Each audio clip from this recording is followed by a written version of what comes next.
Bonjour, habari za leo. My name is Jakudu Guya. My name is Jahan Biku. My name is Rashik Fatah. I'm the director of Our Future Cities. On behalf of ICLEI Africa, the African Centre for Cities, Our Future Cities and partners, I'm excited to welcome all of you to the Rise Africa 2021 Action Festival. Rise Africa has been growing as a platform of thinkers, doers and enablers committed to inspiring action for sustainable cities. Rise Africa is about building active networks across academia, government, private sector, civil society and the arts. Our entry point is based not on articulating problems, followed by proposing solutions, but rather on celebrating our cities as places of innovation and culture, while asking what more we can do to make them more sustainable, inclusive and vibrant. This festival is hosting 46 sessions from across 16 countries in Africa and the world. Every session aims to share new ideas, showcase ongoing actions, and launch new initiatives by bringing participants together to chart a new route forward. We hope that the festival program will inspire you to commit to one or more specific actions that you or your organization will take on. As the session closes, you'll be redirected to a survey in which you can articulate these actions. We will follow up on these committed actions throughout the year and offer resources, connections, and support. In this way, we are testing the idea that events can galvanize action, and we hope that you will join us in this effort. Beyond this session, there are many ways to take part in the festival. Register for further sessions. Vote for your favorites in the photo competition. Watch a variety of inspiring video provocations. Test your knowledge of African cities from our daily quiz. And listen and dance to the Rise Africa 2021 playlist. We hope that you will make all attempts to reach out to new people and build lasting connections. Before we begin, it is important to note that this session is being recorded and that by participating, you are consenting to be recorded. All recordings will be available on the program page after the festival. Creative expression is vital for creating new futures for our cities. So we invite you to enter the session in the spirit of creativity and dreaming. Look at how far you have come. Look at how far you are going, from the rubbles of the city to royalty. Yes, you are the stuff that legends are made from. We come from Abantu of the crackling fire, Abantu that come alive around the burning, Abantu that set the air alight with blazing voices, Abantu that chanted for freedom from the front lines, spreading struggle songs from yesteryears like a wildfire, igniting all the way up to touch the skies. Harambe! I come from the urban legends who placed their lives on those lines. I want to be heard. I want our stories to be told. I want our songs to be sung by the children. Go on then, tell the children that they are the stuff that legends are made from. You are, yes, you are the stuff that legends are made from.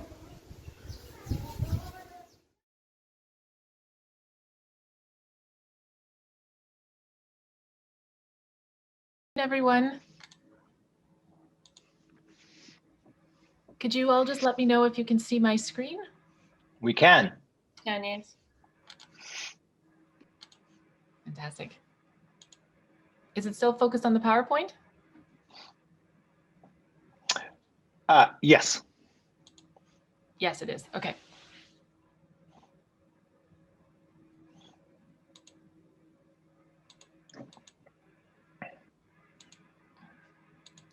Sorry, this is just getting stuck. You can still see the PowerPoint? Yes. Excellent. Well, good afternoon, everyone. Thank you so much for joining us. Welcome to the ICLEI Rise session hosted by the Nature of Cities, Mapping Voices. What's the story of food, water, and energy in your city? My name is Melissa Colbert, and I'm the Associate Director of the Nature of Cities, and I'll be your host for this afternoon. I'll start just by sharing a little bit about the Nature of Cities. So we are an international not-for-profit that works to bring many voices together around the world to reimagine cities that are better for nature and all people. We publish an online magazine on all topics related to life in cities, and uniquely we do this from transdisciplinary perspectives. We also work on various special projects to support science, culture, and the arts in cities. We are a global community of people that are passionate about better city building. We're particularly excited about our partnership with ICLEI to host today's session, as we believe at TNOC that storytelling is a critically important part of how the future changes we want to see ultimately come about in cities. So to kick the session off, I'll walk you through a brief overview of the project that inspired the session today and present a new global storytelling atlas initiative that we're kickstarting at the Nature of Cities and with a number of international partners. And then I'd also, during the session and afterwards, just all very much like to invite you all to participate in. And then after this, I'll introduce you to my colleague, Dr. David Maddox, who is the Executive Director of the Nature of Cities. And we'll spend the rest of the time in this session sharing the stories that all of you, the participants, have prepared and brought today to contribute to the session. So you'll recall in the session description on the website when you registered, and in the last email I sent around, that this is an action session, and it's very much a participatory session. So we expect to have ample time to hear as many stories and share anecdotes and experiences that we've had in the cities that we live during the session today. So we're pretty excited to hear from all of you.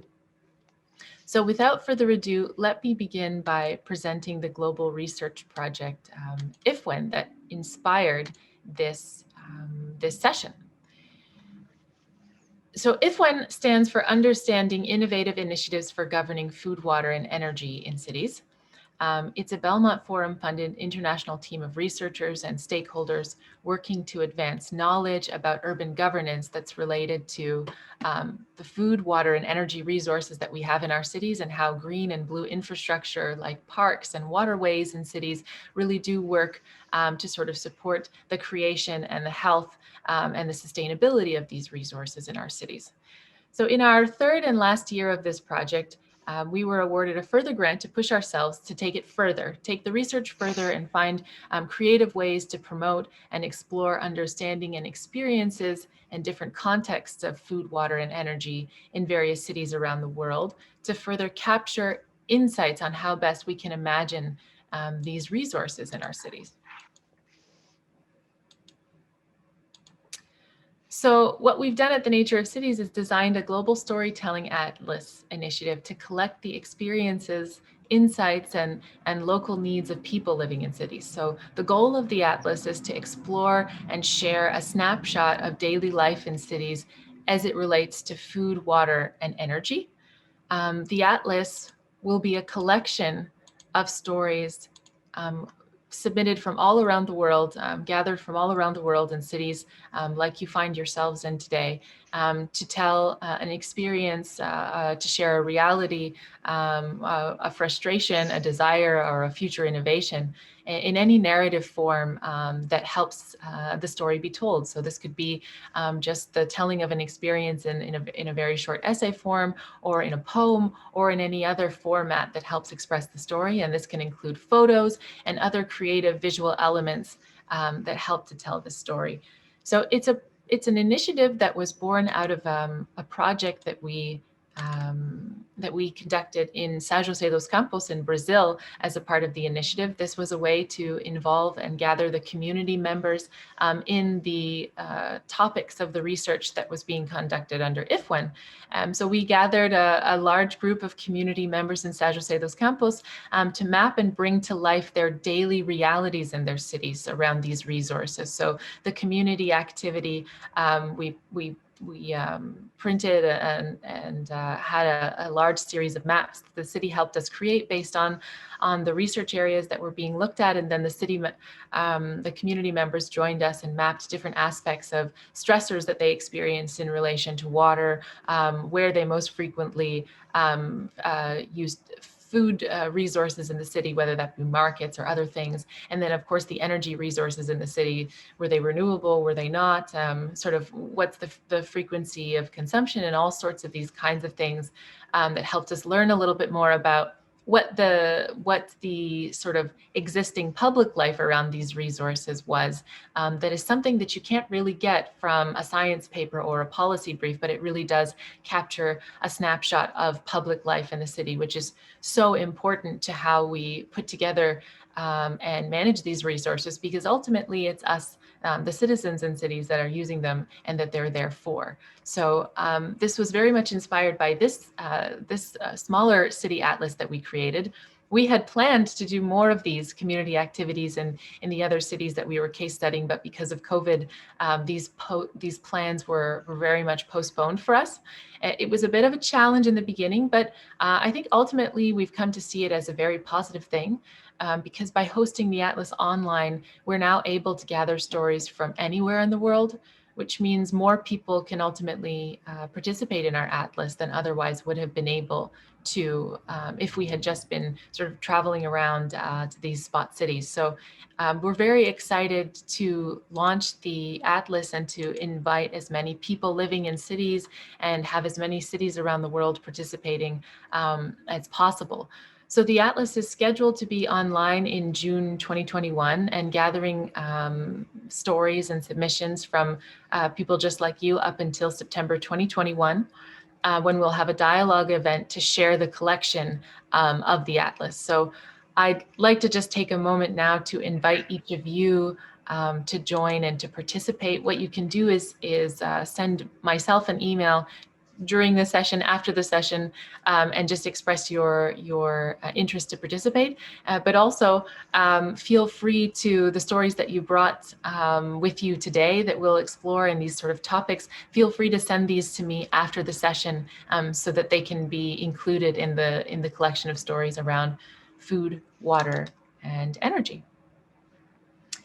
So that's a brief overview that I had for the project that sort of inspired this session, and then also the Atlas initiative that will very much be sort of an outcome and a following action from this session that we're all participating in today as well. So without further ado, I would like to introduce you to my co-host, Dr. David Maddox, who's going to take us through the storytelling portion of the session today. Hi, everybody. I'm David from, I live in New York City, and I lead the Nature of Cities. Thanks, everybody, for coming here, and thank you for that introduction, Melissa. I think, Melissa, can we invite everyone to turn their cameras on? Yes, I think that would be great. Okay, so please turn your cameras on. This is meant to be an open conversational session, so we'd like to see everybody. Everybody gets to see each other.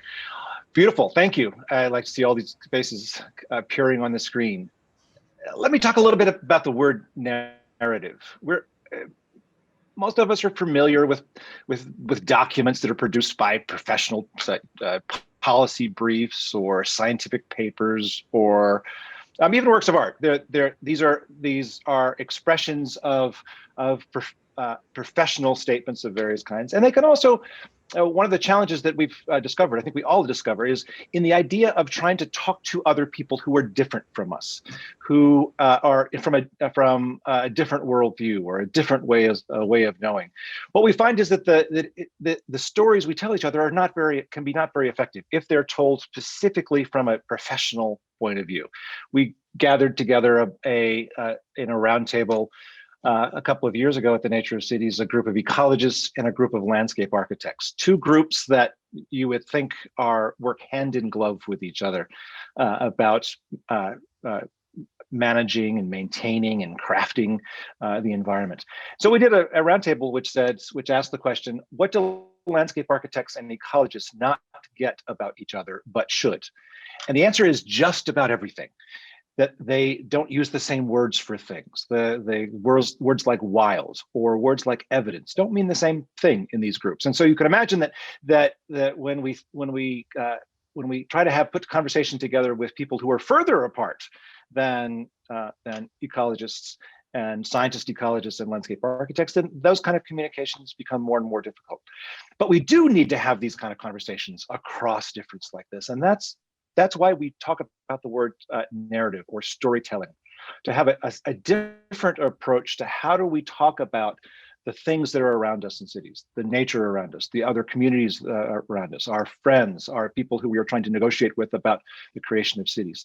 So in that sense, we want to position the idea of narrative as a communication form that is complementary to things like policy briefs and scientific papers and plans of various kinds. And that's why we've asked all of you to share the stories that you have as examples. And these narratives can be any form. They can be fictional, they can be non-fictional, but they're meant to convey something that you feel is an important story to tell about the environment around you. And that environment can be social, it can be nature, the environment, about water, about energy, about food.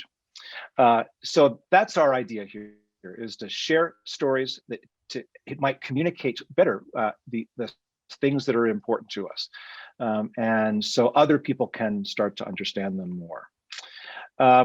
We have about 15 people here, and not everybody's turned their microphones on. That's cool. What we'd like to do is just go around the room and have you introduce yourself. You don't have to put your camera on if you don't want to, but let's go around the room, and I'm just going to call on everybody one at a time. And if you could say who you are, where you're from, where are you right now, and also give us a hint about. We're hoping that each of you, or as many of you as like, will share a story with us. You don't have to have written the story down yet. You can just tell us the story, and we'd love to be able to devote about 5 minutes to each of your stories, and then have a conversation about the usefulness and power of this narrative approach to cities. I'm just going to go around the room, and as I have a list in front of me, and turn your microphone on, and so you can tell us who you are. I'm just going to go down the list as I see it, and I'm going to start here with where'd my list go? Garth.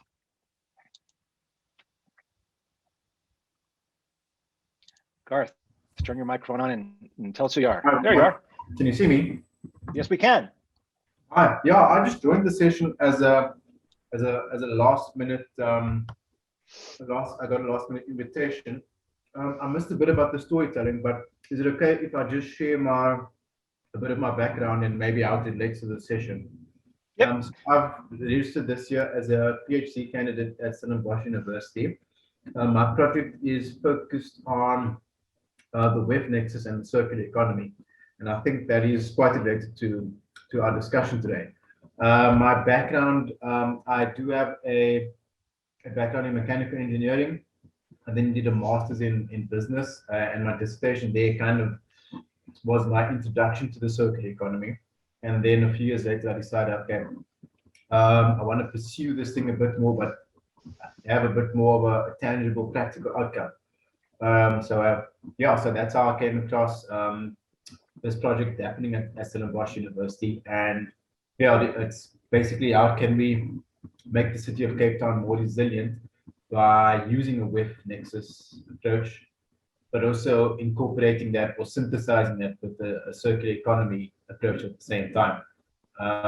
So yeah, I was just invited to the session. Still, it's likely to be quite informative.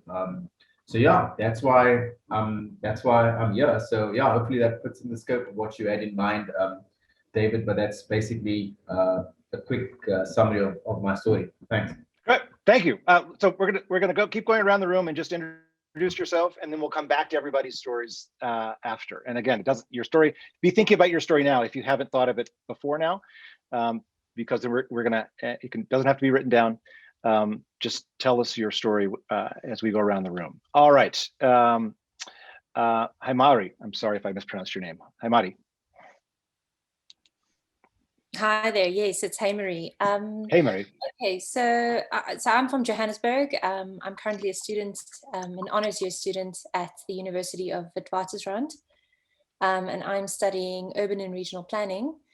And specifically why I'm here today is also kind of a last minute, just joining. I am doing a research topic this year that concerns urban agriculture systems and food security in Johannesburg's inner city. So I thought this session might be quite valuable and insightful. Yeah, my background is basically Johannesburg. That's me. Good. Beautiful. Thank you. Jokudu.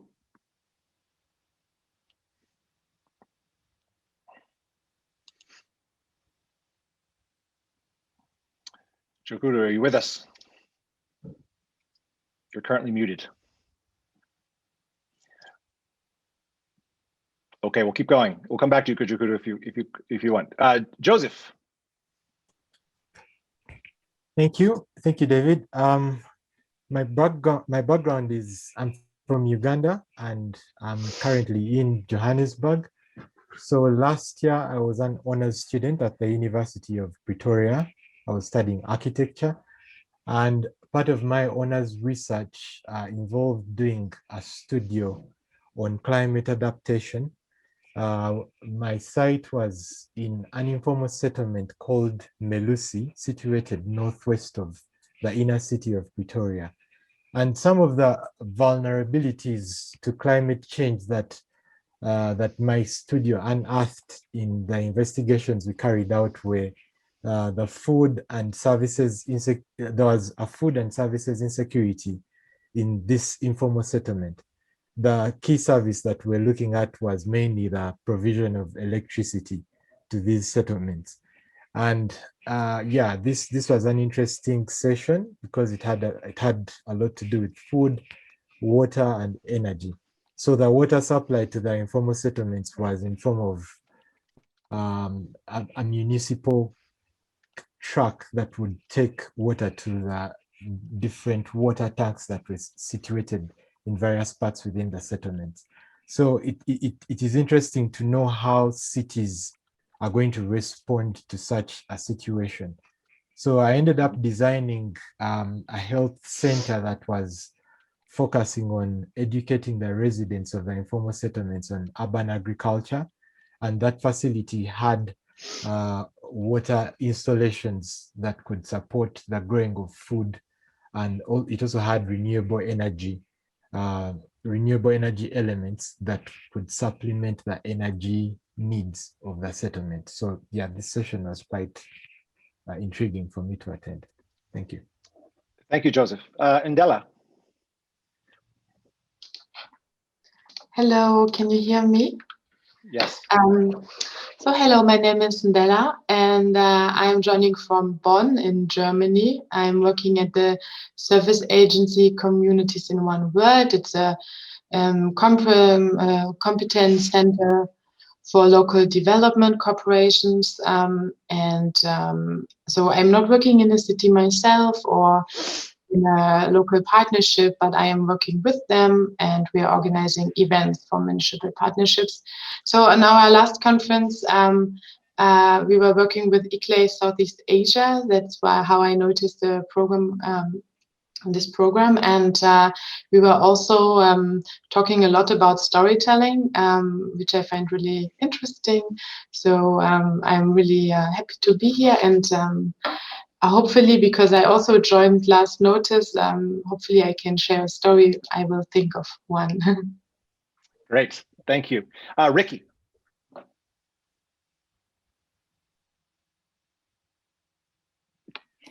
Hi there. My name is Ricky. I'm currently in Bulawayo in Zimbabwe.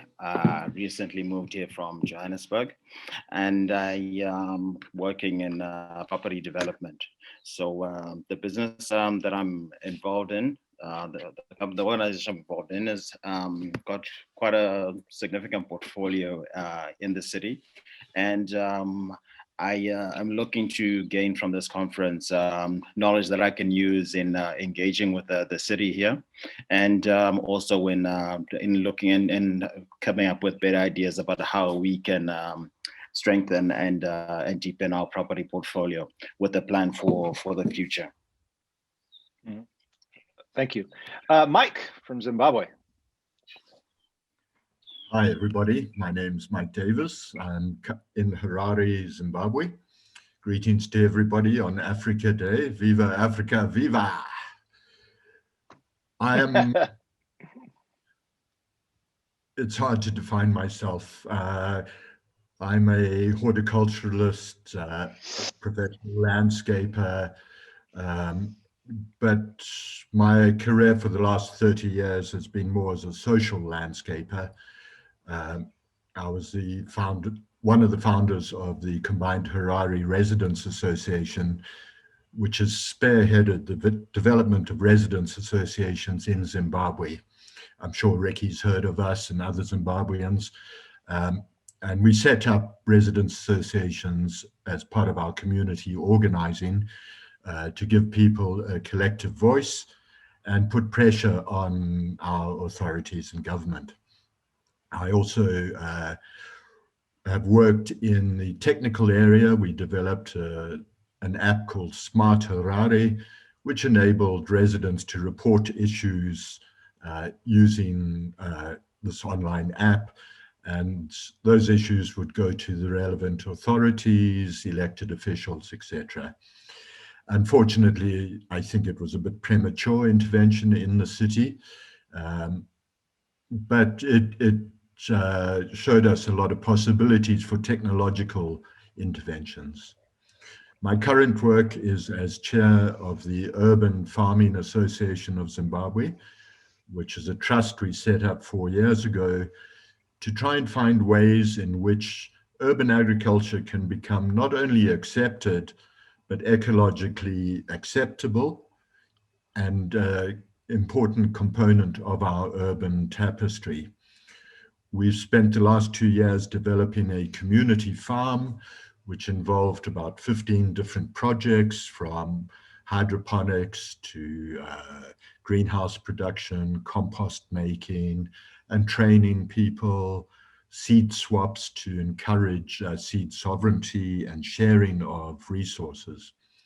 We are currently developing a plan for a 5-hectare community garden, which will involve existing cultivators who are illegally cultivating and growing maize, to bring them into a formal association, which will give them security of tenure, as well as access to resources which will allow year-round cultivation of those plots in an organic permaculture-based system. So I wear a lot of different caps.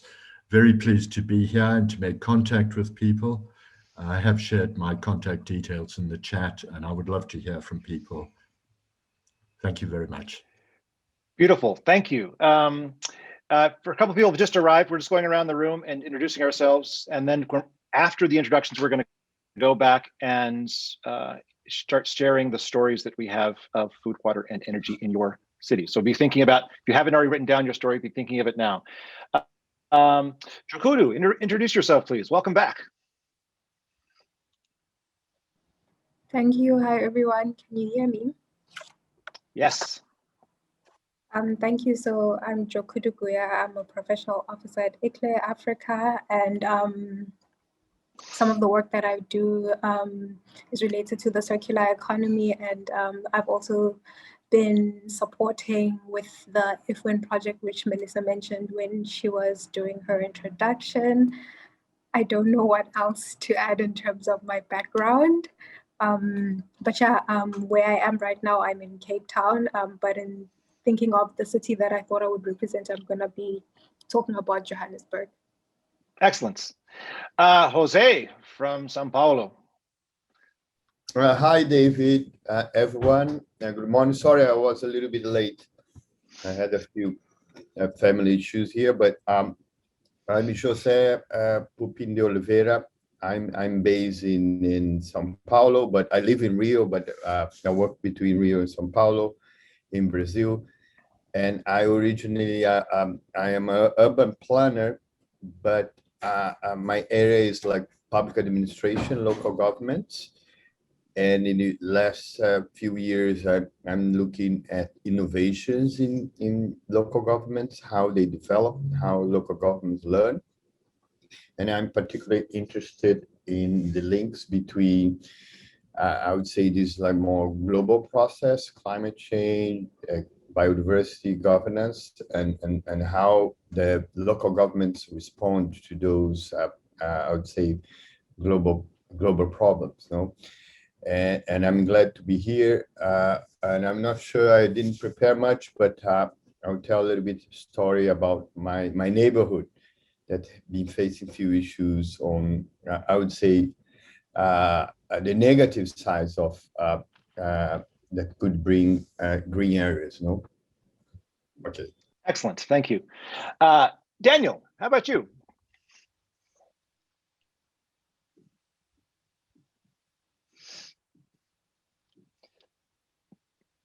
Daniel, you gonna join us? Sorry. Tell us, there you are, there you are. It's COVID time here, so I'm battling with my nose mask. Yeah, great. Hi, everyone. I'm Daniel. Daniel Adeni. I'm a professional officer with ICLEI Africa. And yeah, I'm an urban planner. And also for some years, I've been doing food systems research. Yeah, so I'm also interested in the web nexus. And for ICLEI Africa, I work with the urban systems team, and my work revolves around food, the circular economy, and urban planning. So it's my pleasure to be here. Thanks, David. Beautiful, thank you. Thank you, Daniel. Dauda.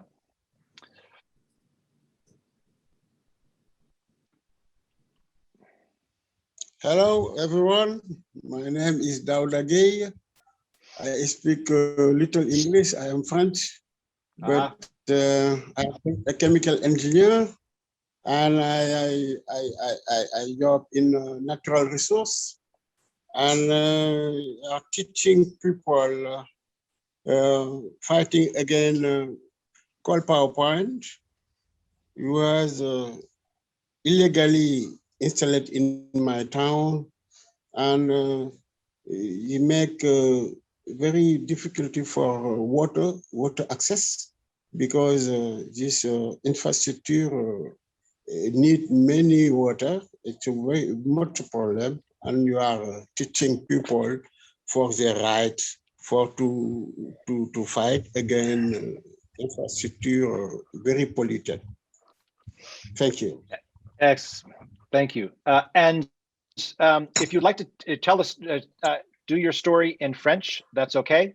You can speak in French, and Melissa can translate for you along the way, so everyone can hear it. So in English or French is fine. Bonjour Dauda, bienvenue. Hein. Je vais essayer le meilleur de faire la traduction si vous voulez. Merci beaucoup. Voilà. Pas de rien. C'est mieux encore. Voilà. Donc, je dis, je suis M. Dauda Gueye et je suis ingénieur en génie chimique. J'ai travaillé sur la recherche pour la valorisation des ressources naturelles. Et je suis un leader climatique parce que nous luttons contre l'installation des centrales à charbon au niveau de notre ville, qui a créé beaucoup d'impact, surtout pour la disponibilité en eau.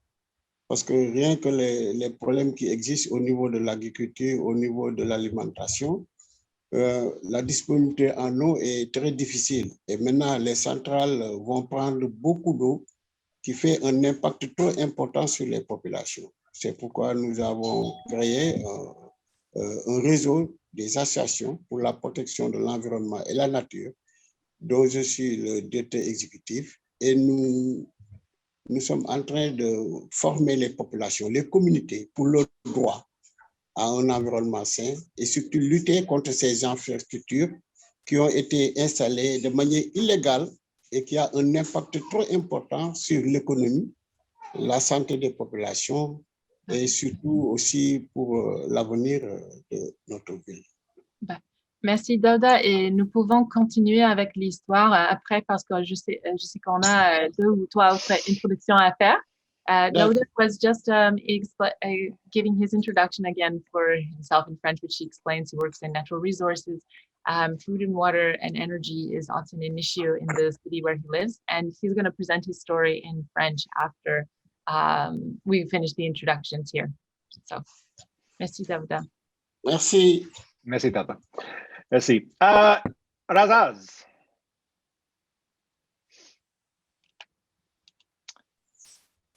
Hello. Hello, Razaz. Hello, everyone. I'm Razaz, and I'm a master student at, I finished my master's basically at the African Center for Cities. I have done my master in Southern Urbanism, and my background is in mechanical/energy engineering, and I'm based in Khartoum at the moment. And hello, everyone. I'm glad to be with you this afternoon. Thank you. Melissa. Hi, it's nice to meet you all. I guess I didn't introduce myself personally, but so I mentioned that I worked with the Nature of Cities, but I'm a social researcher by training, and I've worked on a lot of different community-related projects. I have a master's in global development studies. I also volunteer with a community food group in my neighborhood, and I've done all sorts of other kinds of things as a creative professional working in other not-for-profits and international organizations. But mainly for the last decade, all focused on things to do with cities. So it's nice to meet you all. Cool, thank you. Did I get everyone else? Anyone else? Did I miss anyone in terms of introductions? Okay, I'm David. I am my training and both training and practice. I started as an ecologist and got a PhD in ecology, but then I ran away to the theater and I became a theater artist, a playwright, and a composer for many years. And so it's from that place that I love the idea of storytelling, passionate about the idea of communicating ideas in personal ways, in not always technical ways, or melding the personal and the professional. And that's what we want to do here today is look for this idea of a narrative approach to the things that are important to us in cities as a complement to the classic science papers or policy briefs or urban plans that often are difficult to comprehend and don't tell the personal stories of cities, which need to be heard to make better cities for all of us. So we're going to go around the room and here's the idea. We're going to start telling stories. Each of us will tell stories, each of us who wants to tell one, tell a story, and we can spend 3 to 5 minutes telling your story, and then we can have a conversation about it. The idea is to explore these ideas, and then, as Melissa mentioned, we're actually collecting a global set of such stories on a platform that can collect those stories. And so people will be able to search them, see them, but right now we want to hear each other and talk to each other about what's important to each other. If I can ask everybody, you guys know there's a raise your hand feature in Zoom. It's down in the lower right. If you open the participants tab, there's a little button down at the bottom. It says raise hand. I would love it if everybody who has a story that they want to tell, again, it can be extemporaneous. You don't have to have written it already. You don't have to have written it down. You're just going to tell us this story in an oral way. If you would, if you have a story you want to tell us, and I hope all of you do, raise your hand so I can call on you one at a time. So as you're thinking about that and raising your hand, I'm going to ask Melissa to go first because she has a story that will model the kinds of things that we want to do. I do have a story. And before I do that, I realized that we missed one introduction. Karen Houston is also with us, but her audio and video is not working. Just to introduce her a little bit, she is living in Cape Town, and she's a Rotarian and a member of the Western Cape Food Forum. And she's working on projects that address food insecurity in her line of work. So welcome, Karen. And Karen will be sending me her story in the chat, and I'll read that aloud for her later after we take other people. But for my story, go ahead. So everybody, please make liberal use of the chat. Talk to each other in the chat. Pose questions. Talk to each other. Make comments, and do raise your hand if you have a story you want to tell. I heard from a couple people that they have stories. And Della, for example, said she has a story. Jose has a story, I know. And raise your hand if you'd like to communicate that you have one to read. And if you don't raise your hand, I might call on you anyway. So, Melissa, take it away. All right, thanks, David. So as I mentioned in my introduction, I live in Montreal, Quebec in Canada. So this is North America. We have 6 months of snow, and the rest of the time we're lucky to have very warm summers. And I've lived in Montreal. I wasn't originally born here. I was born in another province just beside, but I've lived in Montreal for the last 10 years. And I've lived in a borough that's called Saint Henry, or in French, Saint-Henri, because Montreal is a bilingual city. And I've lived here for the last 10 years. And over that time, I've watched the neighborhood go through a pretty drastic transition. So we've suffered from a lot of the negative and then also some positive impacts of gentrification. For context, Montreal is a city that's about 1.8 million people, and the borough that I live in is about 80,000 people. It's traditionally, or like generally people in terms of the history of the borough that have lived here, it's a working class neighborhood. It was very industrial. And over the last sort of 12 to 15 years, it's been going through this transition and moving from its sort of working class industrial kind of historical base to being more of an expanded part of our downtown in the city, or another very wealthy neighborhood, which is just beside us, that's called Westmount. So the neighborhood's changing a lot, and there has been sort of a big demand for space for new businesses and other kinds of things, and then also just a great sort of mixing of different socioeconomic realities within that transition. So where you had the borough as one of the largest working class neighborhoods in Montreal and one of the poorer ones in the city, it's now often housing sort of real estate projects that go upwards of, and for context, this is quite a bit of money in our city, but you see homes that would have sold for $200,000 or $300,000 just 7 or 8 years ago to now being upwards of $1 million for single family homes that have been converted from apartments. So there's a low housing stock, and the housing stock is much more expensive than it used to be. And it led to a lot of what we call renovictions. So it's people that are forced out of their home when the landlord is renovating it to rent it to a more affluent person. And then, of course, this en masse with a population of 80,000 people within the borough caused a pretty big housing crisis and a pretty big crisis of a demographic of people that really had nowhere else to go in the city. So there's been a lot of not-for-profits and other city initiatives that have worked to sort of create new housing and find areas, but it's led to a rise in sort of a homeless population as well in the city. So the story that I wanted to talk about is predominantly about this food initiative that I've been involved in and that the community started in St. Henry. So on the back of all of that context that I gave you about the borough changing, food is just an essential thing that all humans should have access to, in my opinion.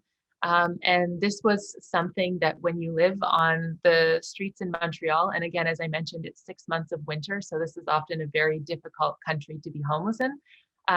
You're having to sort of beg for any meal that you get for that day. But also, even if you're not homeless, if you're in a lower socioeconomic bracket and you make $20,000 or $30,000 a year, you're often having to choose between paying your rent and buying your groceries, or only having access to the quality of food that really isn't conducive to a healthy diet.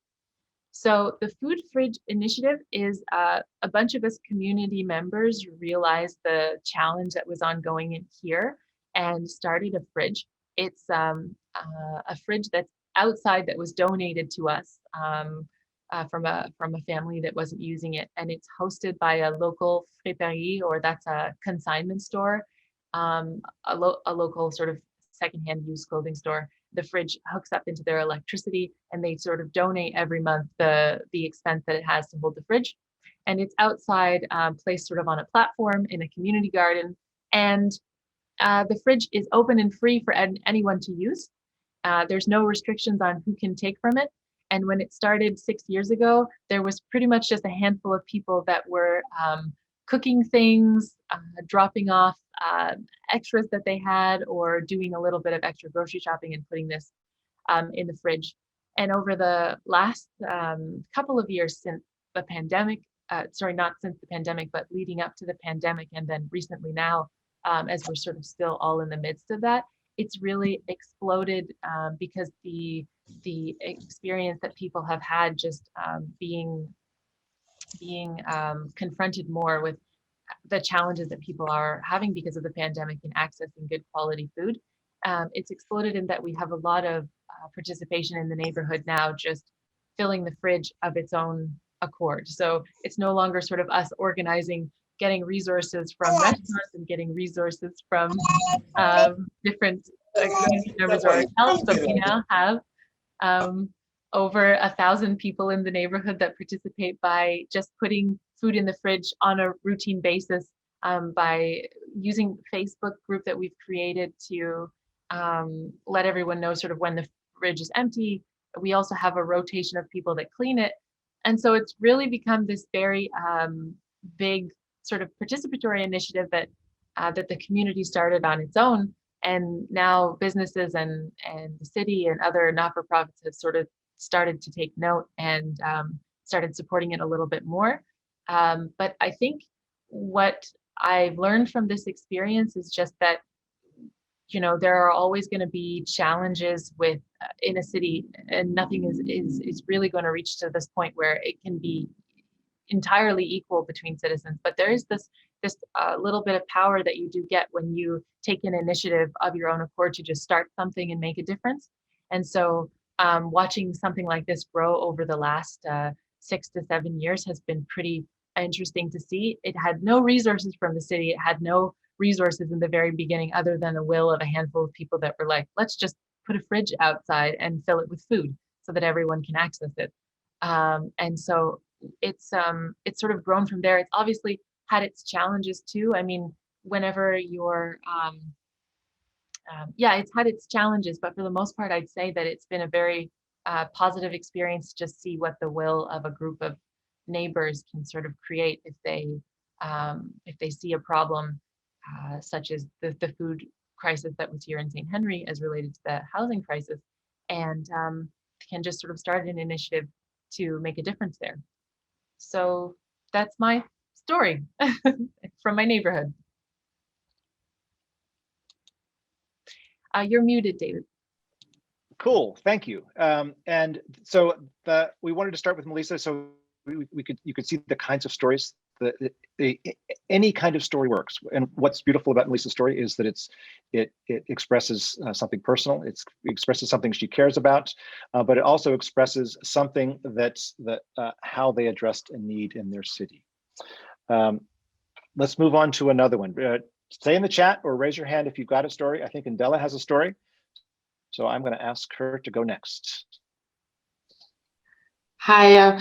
Well, I think it was a misunderstanding. I don't have a story. Oh, okay. I thought you said you did. To write one down, but instead I was focusing on your introductions. That's cool. All right. Jose, I think you had a story. Yes, my little story is looking at the other side of the infrastructure that you have in our cities, particularly green infrastructure. I live in a neighborhood that, you are squeezed between, it's called Copacabana. There's a beach, but you are squeezed between the sea and the green area in the back. And you have a lot of trees, street trees around. But in the last couple of months, you have had a lot of problems with the Zika virus. Probably some of you know that's a disease that comes through the mosquitoes. And a lot of people are blaming the green areas. They see that even though you take care of the water, you don't accumulate water, but in the top of the trees, you will see that some leaves accumulate the water, and then like the mosquitoes, they go and nest in these leaves, and then it's just a theory. You try to investigate whether actually you need to you trim the trees before, but the problem continued. And now there is a movement in the neighborhood to cut some of the trees because they are threatening some of the problems you have with the mosquitoes. At the same time, the trees are very important here as part of also the flooding of the neighborhood. You have a lot of, when you have heavy rain, because you are in the bottom, comes a lot of water, and the trees, they are important to retain part of this water to buffer a little bit the flooding. And there is another group that I'm also in this group that's kind of claiming that maybe this is not the reason why you have so many mosquitoes and the Zika problem.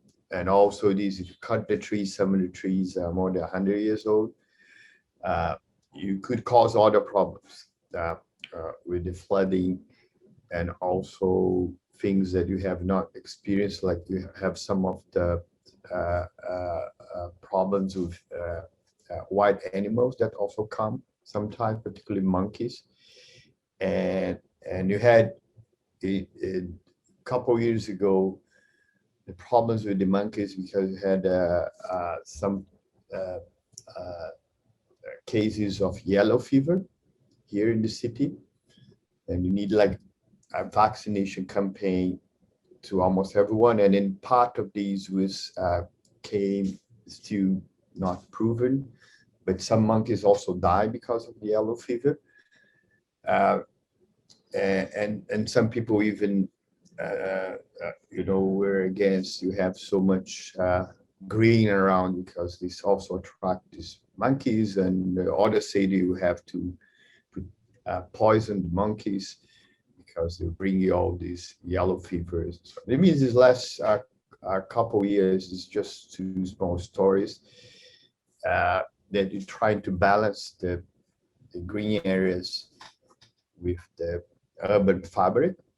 That I think we're long history that this infrastructure is around our neighborhood, but still now there is this movement to see these, I would say, disservice, ecosystem disservice.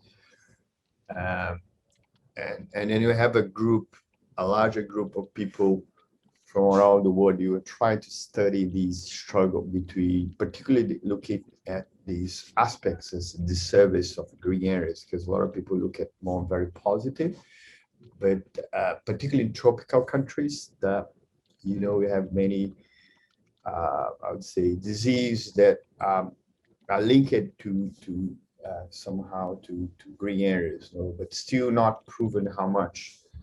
If you cut the green areas, if the disease, you stop or solve the problem. But I see also that other colleagues from around the world, some of the cities, particularly tropical areas, they face the same problem.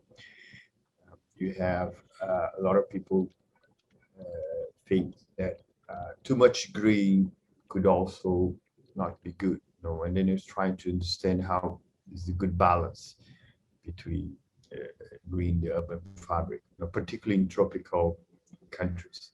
That's my story, David, and then I look forward to hear the others as well. Cool, thank you, Jose. Does that story? How does Jose's story resonate with anyone else in the room, or any questions for Jose? Is it something that happens in your cities as well? So one of the ideas about a narrative approach like this is that people tell personal stories, and others in other places can see the messages, see the ideas, see the things that are important in those stories. How do people respond to Jose's story? Just to complement these, I forgot I put note here. You have also bats around because of coronavirus. They say they came from bats, and people also now are afraid of the green because there are all these bats around, and you could get any kind of virus from the bats. Not proven, no case, but people associate these with disease. Yep. Thank you, Jose. Who else? Who wants to go next? I'm going to start calling on people in a second, and I'm going to do that right now. Razaz, do you have a story for us? Hello. Yeah, I think I was just waiting to hear more stories because I don't know, like I wasn't really prepared, but I will go on. Basically, I want to share a story from my fieldwork research, which I just finished a few months ago. So yeah, as I said, I'm doing my master's at University of Cape Town at the African Center for Cities, which is a program like more interdisciplinary. So I was trying to combine something between my primary background, which is energy and engineering. And my research was basically around the distribution policy of electricity in Khartoum city. And yeah, Khartoum, for those who are not very familiar with it, is the capital of Sudan, and it's around 12 million people, I would say. So one of the big issues we have in Sudan is around energy, mainly about electricity. We have issues with electricity reliability for those who have access to it, but we also have a big issue of lack of access to electricity. Outside Khartoum mostly, but also in Khartoum, people don't have access because they are living informally or because they can't afford the connection fees. So yeah, like I think for me, one of the biggest issues about the way the infrastructure is taught in Khartoum is that it still have this imaginary of big infrastructure, centralized systems, which is not taking into consideration like the situation in which the majority are living. Like because once you have these big centralized system, you also have an imagining of a certain cash flow. You require big one-off payments to pay for connection fees and so on. And people can't afford it, but at the same time, they are using alternatives which are basically more expensive, but the pace of like I would say, like the way with which they earn money is just not in line with the expectations of the distribution company. So one interesting model that I came across and I found very interesting was a microfinance access to electricity. So what is happening is that there is this cluster of blocks, and it was a relocation area for informal settlements.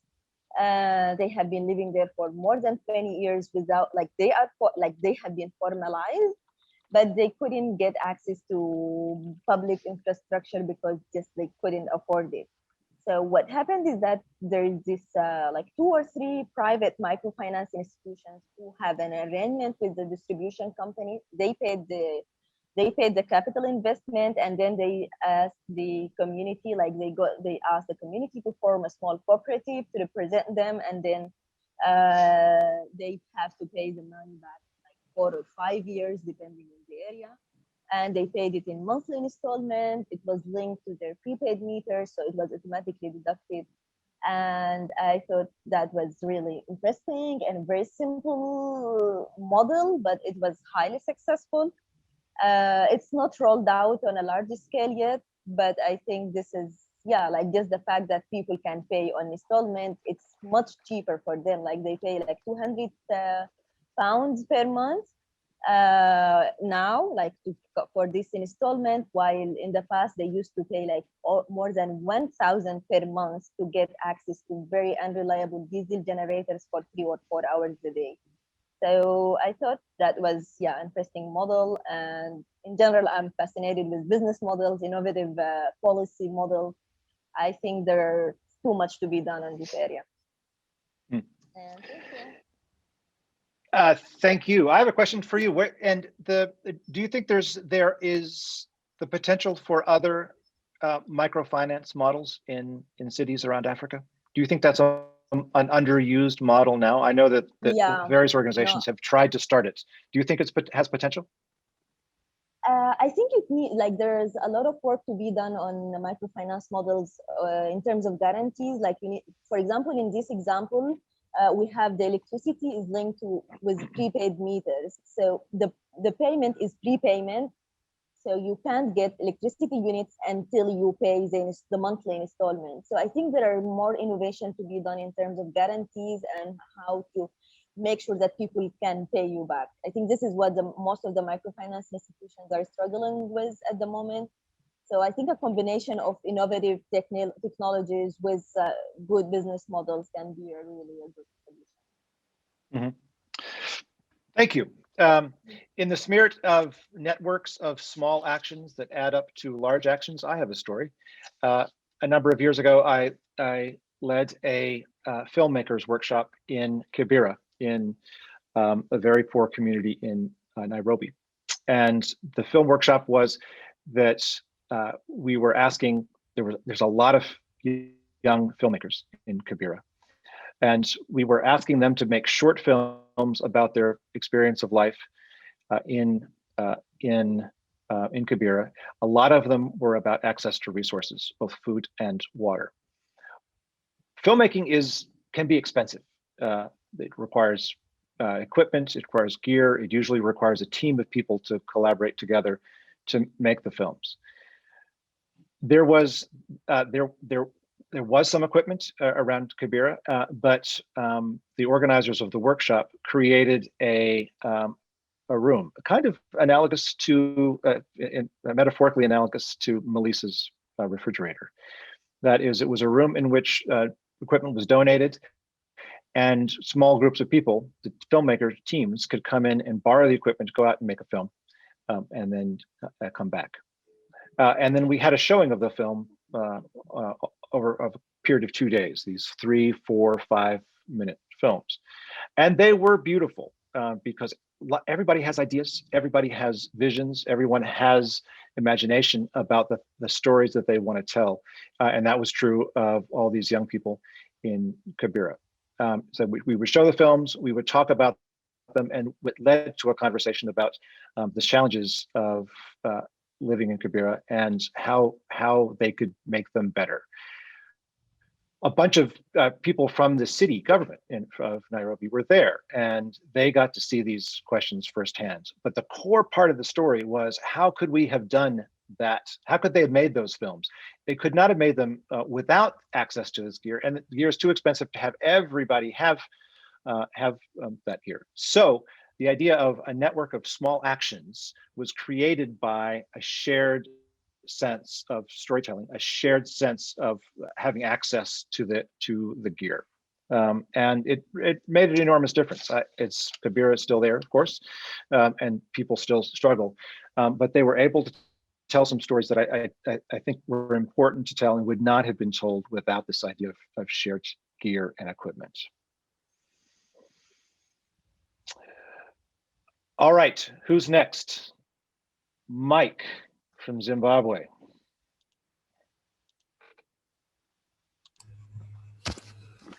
Well, I'm 65 years old, so I have a lot of stories. I hope I won't bore you with this one. You know, I was born in this country and I grew up under the colonial regime, Rhodesia. So I have an interesting perspective because I was 14 when I realized that we were the Nazis, that we were the occupiers of the country. And it changed my perception of my role in society, who I was I a Rhodesian? And I became a Zimbabwean when I was about 14, 15, and I identified with the anti-colonial struggle. I left the country and came back as a enthusiastic socialist in 1981 to build our country. I've worked basically to develop a Zimbabwean identity and develop our country. Initially, politically, I was very active in the early days, but gave that up for family and personal life until the 90s, when working as a landscaper in this country, I could see the degradation that was being done to our city by extractive policies, both by government, but by people themselves. I'm very anti-modern agriculture. I believe white powder farming is a form of ecocide that is destroying our world. And as an organic gardener, one of my missions for 25 years has to build an organic urban agriculture movement that helps people garden in a responsible way to address their food insecurity. As you probably know, urban agriculture is primarily undertaken by women, and it's a great way of community building and empowering women in what is a very patriarchal society.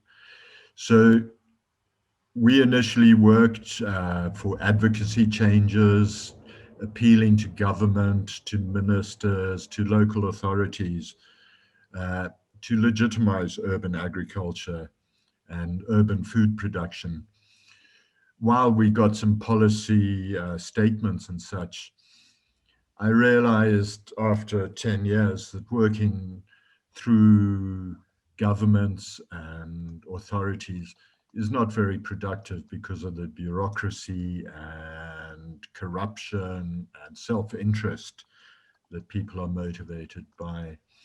So in the last 6 years, I've been developing a grassroots approach which encourages people to look at their production in the city and to embrace principles of agroecology so that they become non-extractive, they become non-degrading systems.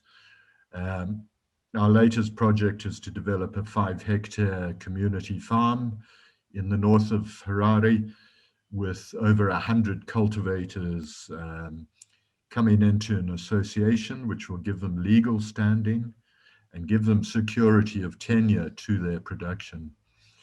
So that's one story I like to tell. How do we empower our ordinary residents who don't have access to resources, they don't have access to political figures, but have been at the receiving end of oppressive policies for over 100 years. They've always been regarded as side players in our city. We do things to our people. We don't do things with our people. So yeah, I don't want to bore you too much, but that's a sort of introduction to the approach. Thanks, Mike. So what do you think is the biggest impediment to expanding? I guess there were two threads in what you were saying. One was the idea of organic gardening, but the other was the thread of smaller farming, more gardens, non-agriculture, well below the big commercial farmings that we often see. What is the biggest impediment to getting more people access to both gardening possibilities, gardening plots, but also getting more people having access to food that's produced that way? Yeah. How do we get there? So the usual route here is people access land on the side of roads or in wetlands and such and start producing. There's an informal network of land ownership, which is not recognized by local authorities, where land passes down through the generations from mother to daughter and such. So there is access to land, but it is not done in a recognized way. And security of tenure is possibly the biggest threat to sustainable organic permaculture techniques. When you have access to a patch of land, you don't know if it's going to be built on next year or your crops will be slashed by the authorities. This discourages people from growing crops of more value than maize, to invest in the soil health through compost and other techniques. So I think the initial challenge is to establish places where people have security of tenure and can be guaranteed 5 years access to that land. So by creating farmers associations, bringing people together, we give them an institutionalized voice, and then we negotiate with authorities. So at the moment, I'm talking with a golf course group who have access to 100 hectares of land. They're not using it for golf, but we're looking at establishing this 5-hectare garden on site. And then we will have a fertility center which will be engaged in recycling of local wastes to teach people how to make compost, vermiculture. We have a whole lot of ideas and stuff, which I'm sure you're familiar with. Mm-hmm. But I think the biggest is security of tenure. Mm. A good friend and colleague in Cairo has started an organization to provide green roof, simple and really cheap green roof technology to people in Cairo. There's no green space in Cairo at all, and the only open space that's possible for farming is on the roofs. And there's a lot of roofs and a lot of sun, and so they provide these small mechanisms for people to grow. And as you point out, the vast majority of people who are participating in this program are women, but they're growing more food. They're creating also a greater connection to the idea of nature in Cairo among the population there. And through the success of the program, they're getting the government interested. And so the government's less likely to get in the way of such a thing because they see its success. A really interesting man, Abdullah Tawfik is his name, and the same kind of idea, starting with a program that is basic and small and gains stature through its success, one little success at a time. Absolutely. Yeah, put me in touch. I'm very interested in networking with people across Africa and the world, but so we can build a robust social movement around this. Okay, I will put I'm going to put his name and email in the chat for you. Thank you. Jokulu, I think Melissa is going to read your story, if that's okay. The story's in the chat, but we want to hear it out loud, so Melissa's going to read it. It's actually Karen. Karen has a story that she sent me in the chat. I think Jokudu can read her own. She has it. Oh, okay. Yes, I think I'm able to speak now. There's not multiple voices in the room. Sorry about that. I initially thought because someone was having a meeting in the same space that the multiple voices would be bouncing off each other. But I'll go through my story quickly. What I was going to reflect on was a story about water in Johannesburg. I don't necessarily know where the story is going or how it's emerging, but it's just a reflection that I had because I recently moved to Cape Town, where the city had been experiencing a drought and has slowly gotten itself out of it. And this was very much a crisis for Cape Town. When it started, there was this concept of Day Zero, which was basically a reflection of the lack of water in the city and just the challenge about how Cape Town would access water. And this got me thinking about the Johannesburg story. So I started school in Johannesburg in 2013. And when I started, there wasn't necessarily a water problem in the city. We were able to access water quite easily. And over the years, I definitely noticed that we would have water shortages more frequently. And the interesting thing about Johannesburg is that I believe it is the only city in the world that has been created with or developed around no water source. So it was built primarily for mining because of the gold mines in the country. And I believe I read a statistic a few days ago about how a lot of the gold in the world has been excavated in Johannesburg. So definitely, obviously, a lot of water has gone into this process. And so the question is, where has Joburg been getting its water from all these years? And so essentially, it's collected water from various water sources and has had to import the water into the city. And actually, Johannesburg lies quite high in altitude compared to other parts of South Africa. So you can imagine this water is going technically uphill and not necessarily flowing down into the city.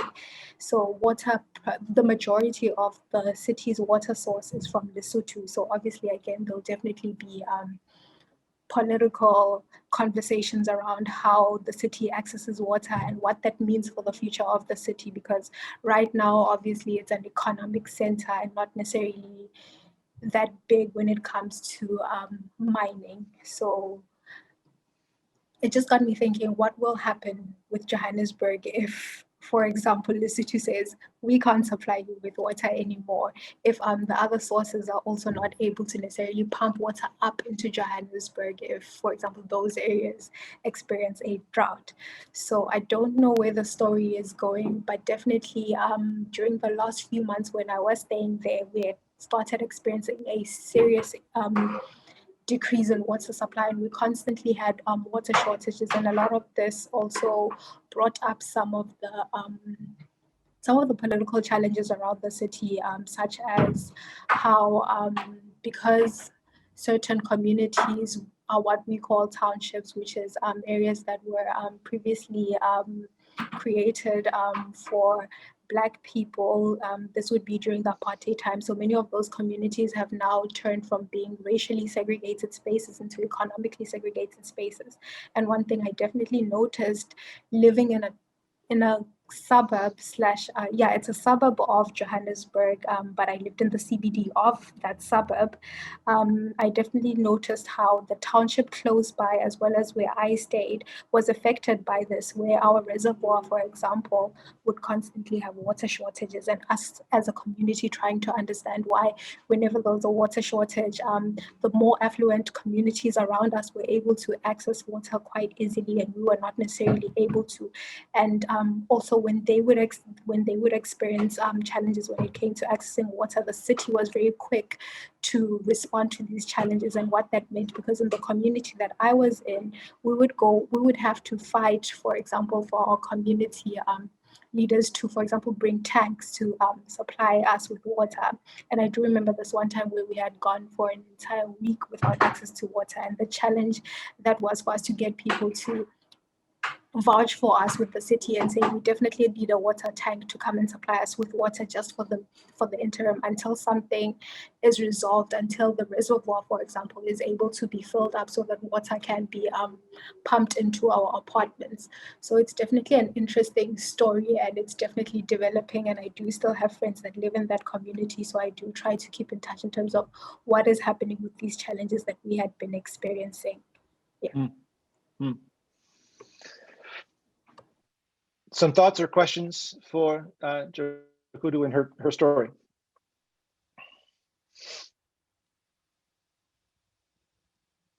Yeah, I think I just wanted to say, I think it is an interesting way to look at it, because we often think about water shortages or water consumption in terms of sort of what we use for our daily lives or what a city is using. But, you know, it's often easy to just sort of disregard what a big industry is sort of contributing to that shortage. So like mining, as Jokudu was talking about, or others that use huge amounts of water to produce something. Yeah, sometimes I think that we might often forget this aspect of it, that there are just these very big competing sources for a rare water source, or for a water source in a city that drops the resource. So it's an interesting way to look at it. Thanks, Jokudu. Thank you. Melissa, I think you're going to read Karen's story. Yes. Yeah, so I have a question. Go ahead. Jose, go ahead. I have a question to Jokudu. You know, because of this shortage of water, I have heard that in Johannesburg there are a lot of initiatives to water harvesting from rain, or how much of this is actually established as regulation or policy to support people to use the water from the rain? I don't know how it is for like the majority of the city, but I do remember that where I did stay, from a water perspective, we hadn't yet seen initiatives on how to access water from different sources. And I think obviously probably from the city level, they are definitely considering some of these issues and what can be done to resolve the water challenge. I think a lot of energy has also, well, specifically in the community that I lived in, a lot of energy was being put towards the electricity challenge that the entire country was facing. And that's something that Karen was also referring to when she talked about the Cape Town context. And in the building that I lived in, we definitely had solar power. So, and that was like quite advanced for what I had expected in my community and the building that I lived in. So it's not necessarily that the city isn't necessarily doing anything to support, but that the energy again is also focused on where there might be a bigger crisis. And at the time when electricity was definitely at the height of its conversation is when the city was already starting to experience very obviously that there's a problem with water. So I don't necessarily know what initiatives may have emerged at the moment, but at the time, these weren't conversations that were happening at the community level, at least for example, apartment living, as compared to, say, what I know about informal settlements and how, for example, as a student, I was in some of these spaces where we would present such ideas to communities in informal context, but not necessarily applying that within the apartment living model of housing.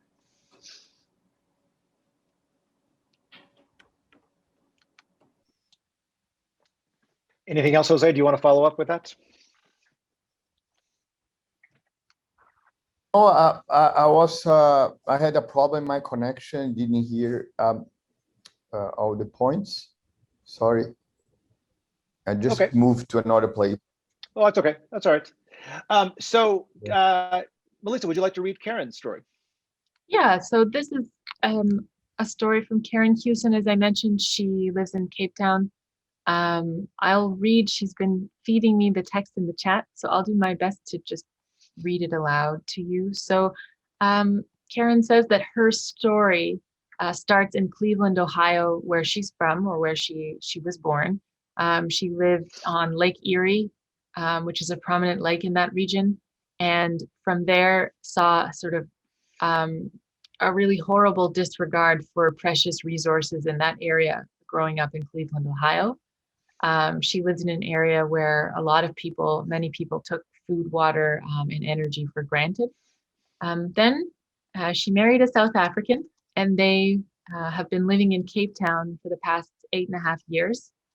And in contrast to her experience in Cleveland, Ohio, most people in Cape Town do not take food and water, or energy for granted.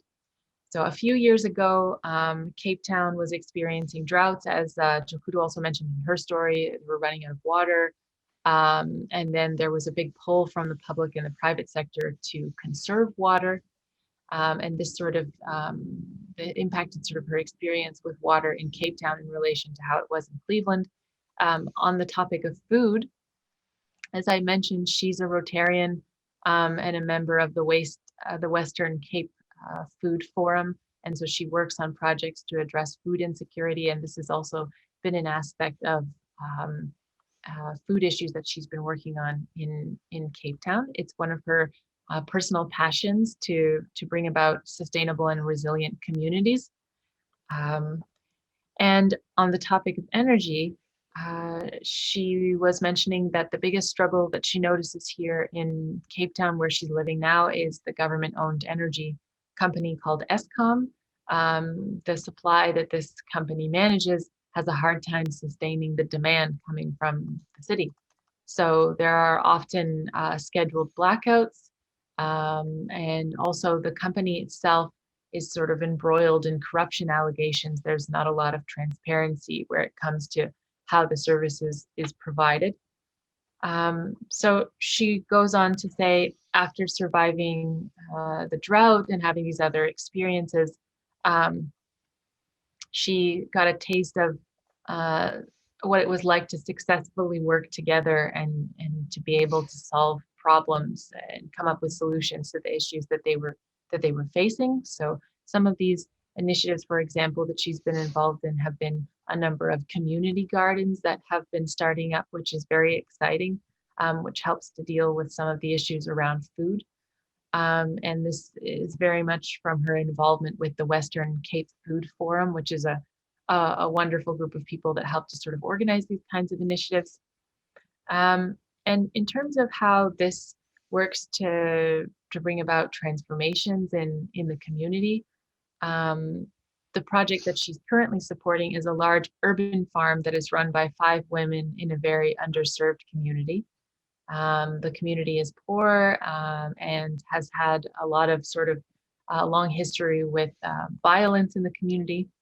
And the farm has really much come to be a safe space and a safe haven for children and other people, but with the goal of sort of becoming an environmental and training center. So it serves this dual purpose of being this safe space in the neighborhood that's growing green, but then also providing resources and training for environmental and sustainable practices around urban farming. So with her personal goal with this center is really to help others in the Cape Town area better center themselves around food production and have better knowledge about how to do it in urban environments.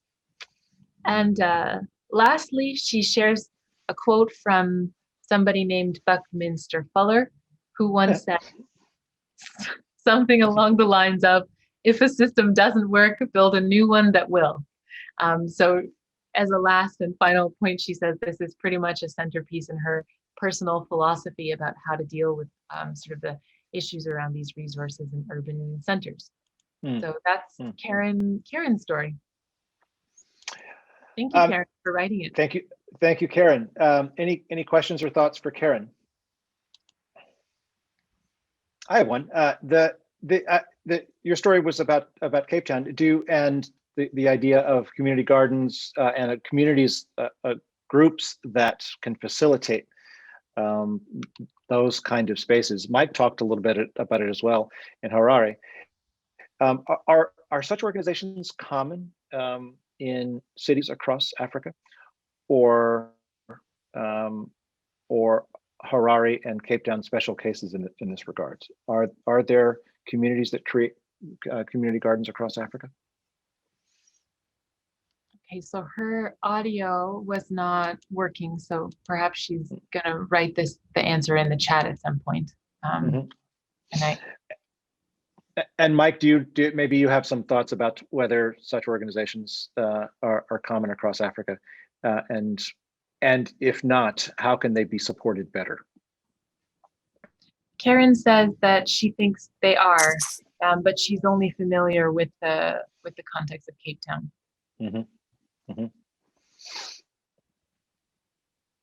Okay. Any more stories? Who else has another story? About the outreach, the discussion with the MENA.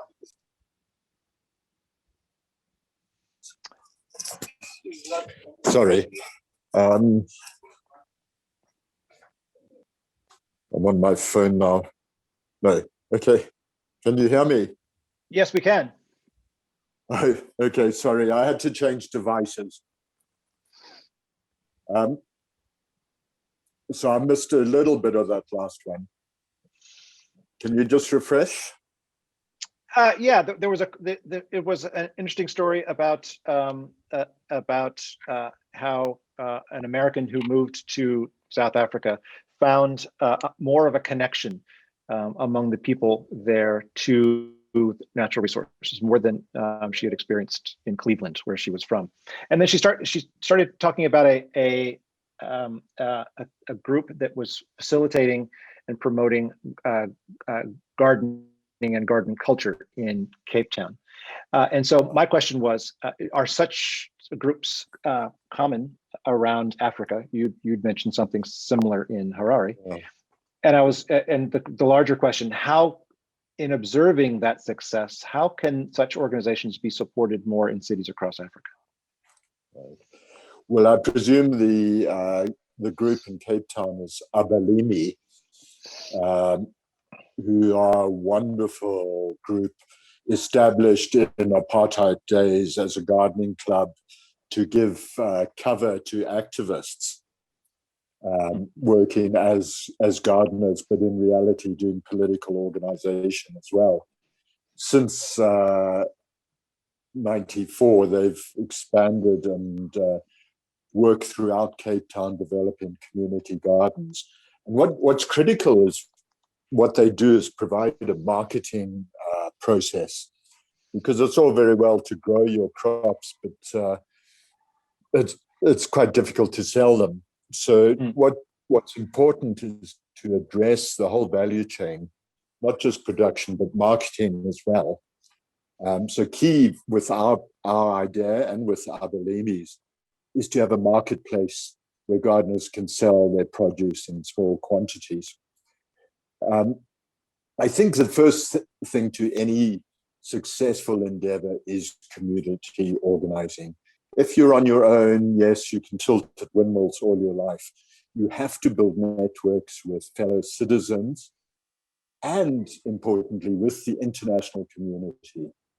I found as an activist in Zimbabwe that having strong international bonds both strengthens my own activities, but it also protects me.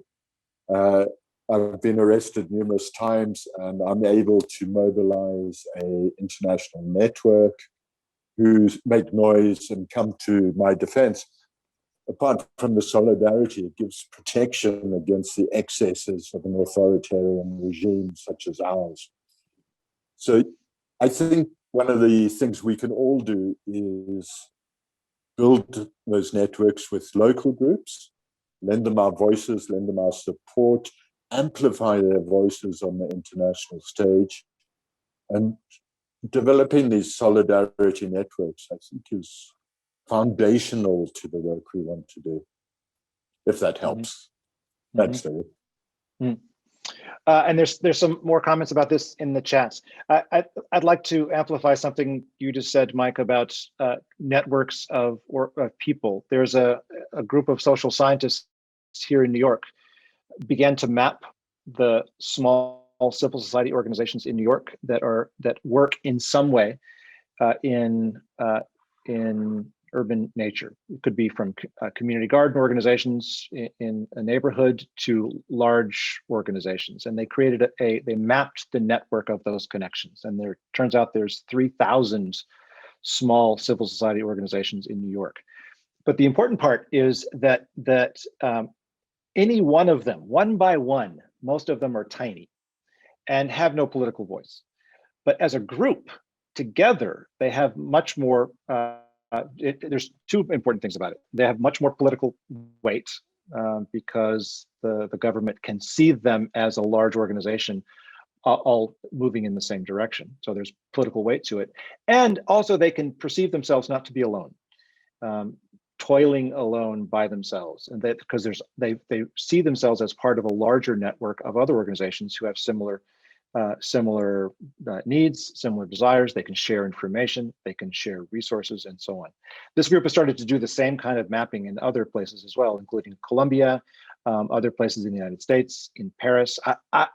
I think the idea that we can show that the small civil society organizations, from community gardens to activist groups to others, can band together almost like a guild or a union to have a greater political weight becomes really important. People start to notice, the government starts to notice, because they see that there's not just one organization that they can ignore or suppress. There actually is a group of organizations that have similar ideas. That in that sense, we can seeing each other, we can work together in informal and formal ways. Really, really important.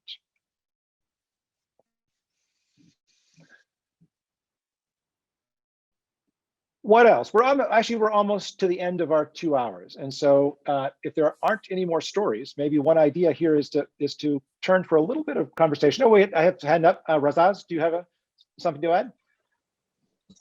No, I just wanted to ask everyone who shared the story about, especially the urban gardening, urban farming, if they can share links, because I feel there is an emerging movement around this in Khartoum now, but it's not very well consolidated. So I would appreciate if you can share any links to ongoing initiatives. Yeah, please, everybody, if you have, I think, any ideas about the things we've been talking about, but as Razaz is asking, specifically share links to community garden initiatives or garden initiatives in general. That would be great. Stick them in the chat. It sounds like Mike is a great resource in this regard as well, if we can keep him out of jail. Thank you.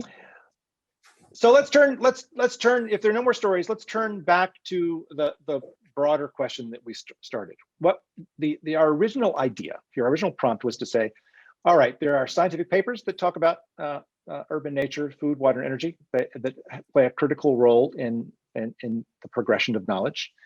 There are policy briefs that governments make, that organizations make, that talk about how to do things better. There are planning documents. And there are other professionalized formal documents that talk about city building. Many of those documents are not accessible to us, and many of them don't actually translate the personal experiences of people on the ground. So what I want to, the idea of this project, this idea is let's take a narrative approach that is complementary to those other approaches, that finds some space that inhabits a space between policy briefs and scientific reports, scientific papers, planning, and so on. Thank you. And that's the idea here, to collect those kind of stories that express things that are personal, that are meaningful, that are important, things that need to be addressed. So we can find some solidarity in these stories, a group of stories that can have some collective additive weight. I guess Melissa and I would like to hear from you about whether you think this is an attractive point of view, an attractive approach. We intend to create this platform globally where people can put these stories in. And I will, before I put out to everybody, I'll tell the story of a good friend and colleague in Mumbai, PEGASUS. He's an architect and activist. And he works in Mumbai to create participatory processes around green and open spaces in Mumbai. And I would ask him a question. So PK, what's key for you in terms of being an activist, in being a participant in these kind of processes? And he said, I have to check my profession at the door, because I can walk into a public meeting, and if I plop a plan down, nobody says a word, because there's no buzzkill like a plan. It's because he says, I'm the professional. I'm the one who's supposed to know what the right answer is. And in some senses, I do know what the right answers are from my point of view. But I can't walk into a meeting like that. I have to be a regular participant. And for that, I need to check my profession at the door. And it was an inspirational thing to say, is to go into a meeting like that and search out, seek out, and listen to the stories that individuals would have about their experiences. What do they think is important? That's the project that Melissa talked about in San Jose de Campos in Brazil. The idea, and there were city officials there, but the idea was, let's gather the public together and ask them really simple questions like, where are the water resources that you know of here, and which ones are important to you? That's starting data about what's important to people, and that's what these personal stories are. So I'm going to stop there. What do you guys think? Do you think this is a good approach? How should we do it? Did you find something of value in hearing these personal stories today? Yeah.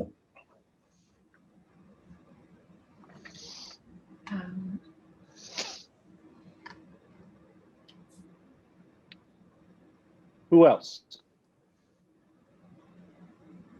Andela, I asked you, I called on you first. I'm going to call you again.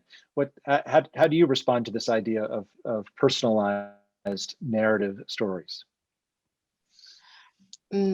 So what I like about the idea, what we have seen now, is that normally you go to an event and you have this one workshop with one topic.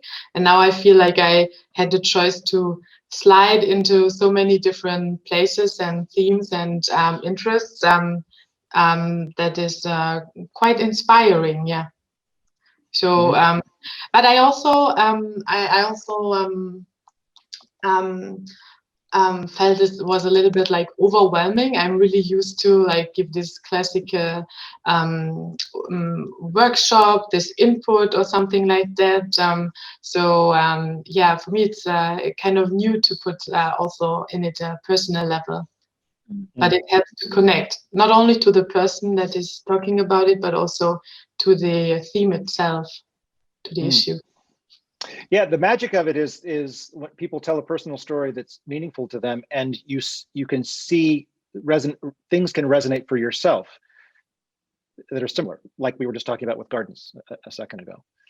I actually happen to think it's this idea of better storytelling.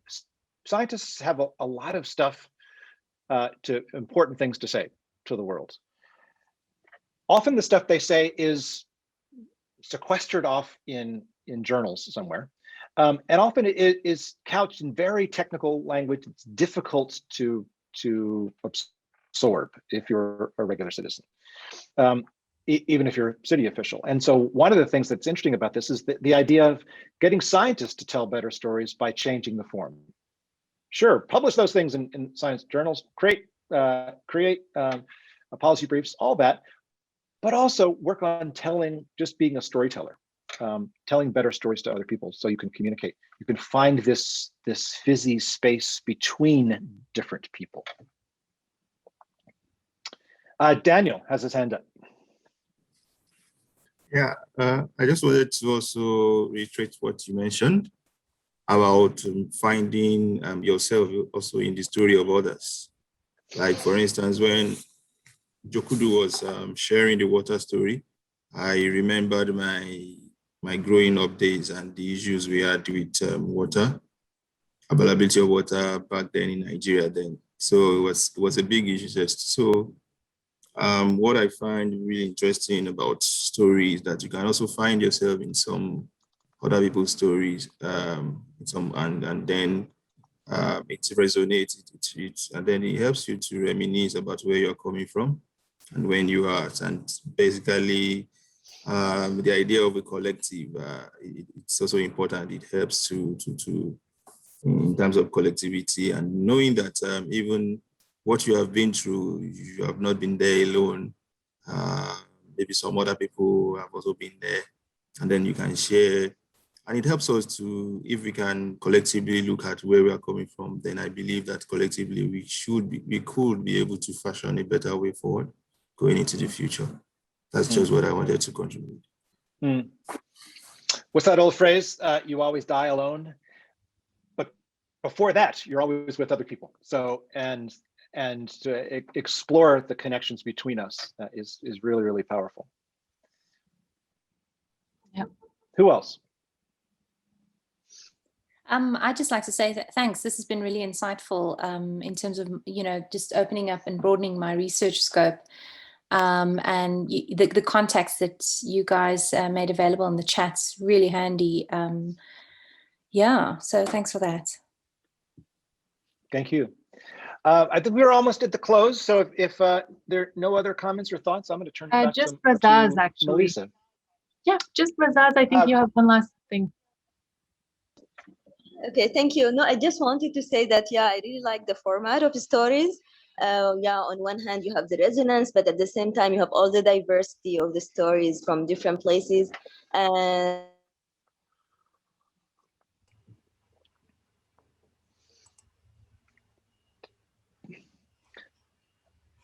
Uh-oh, Razaz, you faded away.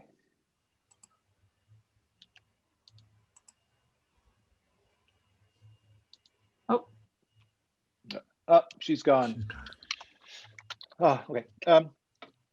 When you come back, Razaz, you can finish your thought. In the meantime, let me turn it back to Melissa to take us home.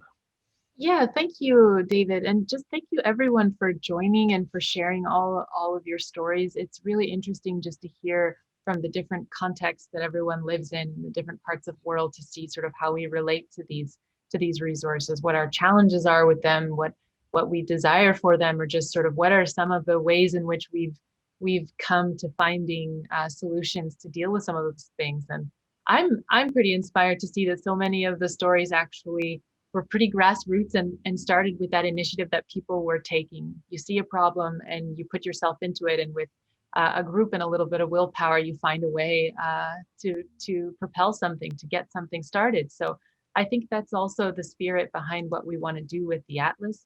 As I mentioned in the very beginning of the session, that with IFWEN and with this sort of taking it further grant that we have to share these stories, we're really hoping to build a collection of them from as many cities around the world as possible.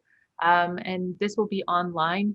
As I said, we'll launch the Atlas in June, and then it will run for those few months up until September, when we'll host a dialogue event. And all the way through, anyone and everyone is welcome to submit an experience, and you'll see the Atlas. And I would love to share with all of you links to how you can join and participate in the Atlas after this. If you don't object to being contacted after the session, I can ask Iklay to share your emails with us, and we can give you a little bit more information. And otherwise, also David has put his email in the chat there, and also this is the link to our organization, and mine I can send around as well just after the session. So just thank you all for coming, and it was very nice meeting you all, and I hope that you all participate in the Atlas with us after this. Thank you so much.